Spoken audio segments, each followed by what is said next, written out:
Cherpulassery government U P സ്കൂളിൽ 6 വയസ്സുകാരിയായ 2ാം class വിദ്യാർത്ഥിനിയെ സ്കൂളിൽ വെച്ച് പീഡിപ്പിച്ച യു പി സ്കൂൾ അധ്യാപകനെ രക്ഷപ്പെടാനും സംഭവം മറച്ചുവെക്കാനും പ്രധാന അധ്യാപകരടക്കം കൂട്ടുനിന്നതായാണ് ആരോപണം. പീഡന വിവരം ബന്ധപ്പെട്ട അധികാരികളെയും പോലീസിനെയും കൃത്യസമയത്ത് അറിയിക്കാത്തതിലും സ്കൂൾ അധികൃതരുടെ ഭാഗത്തുനിന്ന് വലിയ വീഴ്ചയുണ്ടായി. അധ്യാപകന് രക്ഷപ്പെടാനുള്ള വഴിയൊരുക്കിയതും സ്കൂൾ അധികൃതരാണെന്ന ആരോപണവും ഉയരുന്നുണ്ട്. പ്രധാനാധ്യാപകൻ ഇന്നലെയാണ് ചെർപ്പളശ്ശേരി ഉപജില്ലാ വിദ്യാഭ്യാസ ഓഫീസർക്ക് അധ്യാപകനെതിരെ പരാതി നൽകിയത്. കഴിഞ്ഞ മാർച്ച് 8-നായിരുന്നു മിഠായി നൽകാമെന്ന് പറഞ്ഞ് ഇന്റർവെൽ സമയത്ത് സ്കൂളിന് പിറകിൽ കൊണ്ടുപോയി യു പി സ്കൂൾ അധ്യാപകൻ 2ാം വയസ്സുകാരിയെ പീഡിപ്പിക്കാൻ ശ്രമിച്ചത്. സ്കൂൾ വിട്ട് വീട്ടിലെത്തിയ കുട്ടിയിൽ അസ്വാഭാവികമായ മാറ്റങ്ങൾ കണ്ടതോടെയാണ് പീഡന വിവരം പുറത്തറിയുന്നത്.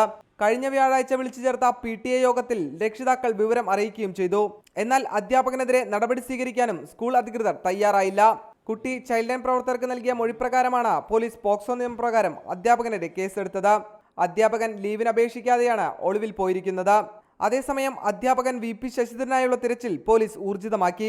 സൈബർ സെല്ലിന്റെ സഹായത്തോടെ അധ്യാപകനെ കണ്ടെത്താനുള്ള ശ്രമത്തിലാണ് പോലീസ്.